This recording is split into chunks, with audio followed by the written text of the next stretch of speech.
Écoutez, vous les élus.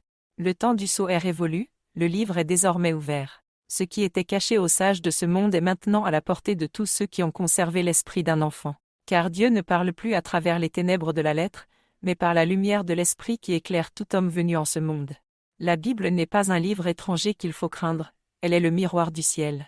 Chaque mot, chaque image, chaque prophétie est le reflet d'un mouvement réel dans l'univers, un passage de la lumière à travers les âges. Tant que l'homme lisait sans la clé, il ne voyait qu'une suite d'histoires, mais maintenant que la clé est donnée, tout devient clair. Cette clé, c'est Neptune allumé, le chandelier caché du ciel, le témoin du 7e jour. Son allumage spirituel dans l'homme et sa manifestation future dans le ciel ouvrent l'intelligence du livre. C'est par cette lumière que le voile se déchire et que chacun peut lire les Écritures non plus comme un texte ancien, mais comme le récit vivant du plan divin.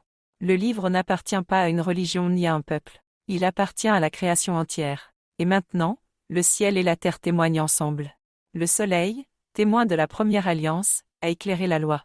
Neptune, témoin de la seconde, éclaire la grâce. Ces deux lumières se rejoignent dans le cœur de ceux qui cherchent sincèrement la vérité. Comprenez-le bien, le livre est ouvert, mais il ne se lit pas avec les yeux de la chair. Il se lit avec l'œil intérieur, celui qui voit le symbole derrière la lettre.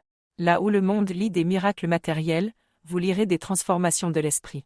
Là où le monde voit des guerres, vous verrez des luttes intérieures entre la lumière et l'ombre. Là où le monde voit des rois et des peuples, vous verrez les forces de l'âme et les royaumes du cœur. Tout est simple à présent. Les 7 jours de la création sont les 7 âges de l'humanité. Les chevaux de l'Apocalypse sont les esprits qui parcourent la terre. Les 2 chandeliers sont la connaissance et la sagesse. Les 2 oliviers sont les 2 esprits vivants qui nourrissent la flamme divine. Et le livre, c'est l'histoire de l'homme tout entier, son origine, sa chute, sa rédemption, son illumination. Vous pouvez tous le lire, car la lumière qui en éclaire les pages est maintenant en vous. Ne cherchez plus le mystère dans les nuées, il est dans votre esprit, et il attend d'être reconnu. Ce n'est plus une révélation réservée à un seul, c'est le souffle du royaume qui se répand dans les cœurs. Lorsque vous lisez, ne demandez pas, que voulait dire tel prophète? Demandez, que dit Dieu en moi, maintenant, à travers ce mot?